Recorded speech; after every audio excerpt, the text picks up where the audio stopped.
بالله من الشيطان الرجيم. بسم الله الرحمن الرحيم.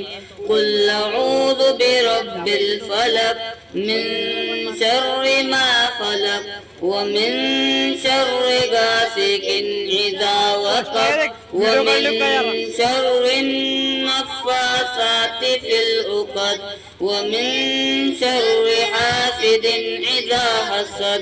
بسم الله الرحمن الرحيم.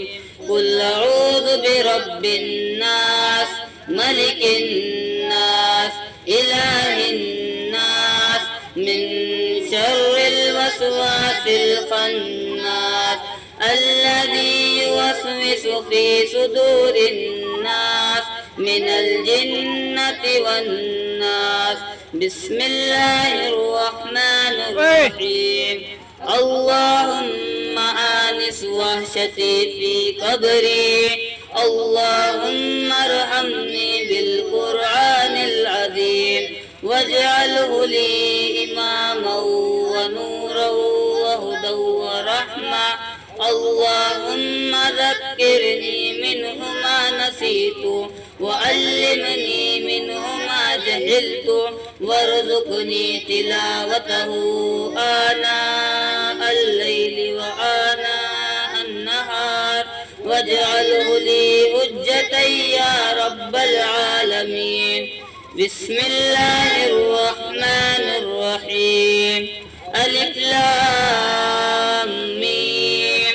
ذلك الكتاب لا ريب فيه هدى للمتقين الذين يؤمنون بالغيب ويقيمون الصلاة ومما رزقناهم ينفقون والذين يؤمنون بما أنزل إليك وما أنزل من قبلك وبالآخرة هم يوقنون أولئك على هدى من ربهم وأولئك هم المفلحون.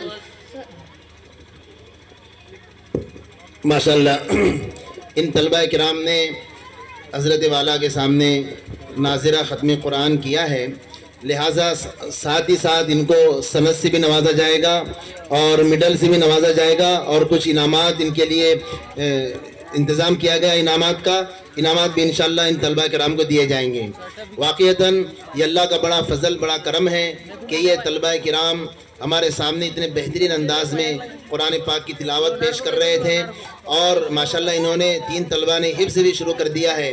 یہ اللہ کا ایک نظام ہے کہ لوگوں نے تو بہت چاہا قرآن کو بدلنا لیکن قرآن کو نہیں بدل سکے۔ ہے قول خدا اعلان نبی فرمان نہ بدلا جائے گا، ہے قول خدا اعلان نبی فرمان نہ بدلا جائے گا، بدلے گا زمانہ لاکھ مگر قرآن نہ بدلا جائے گا۔ قرآن کو بدلنے والی خود بدل گئے ماشاءاللہ۔ اللہ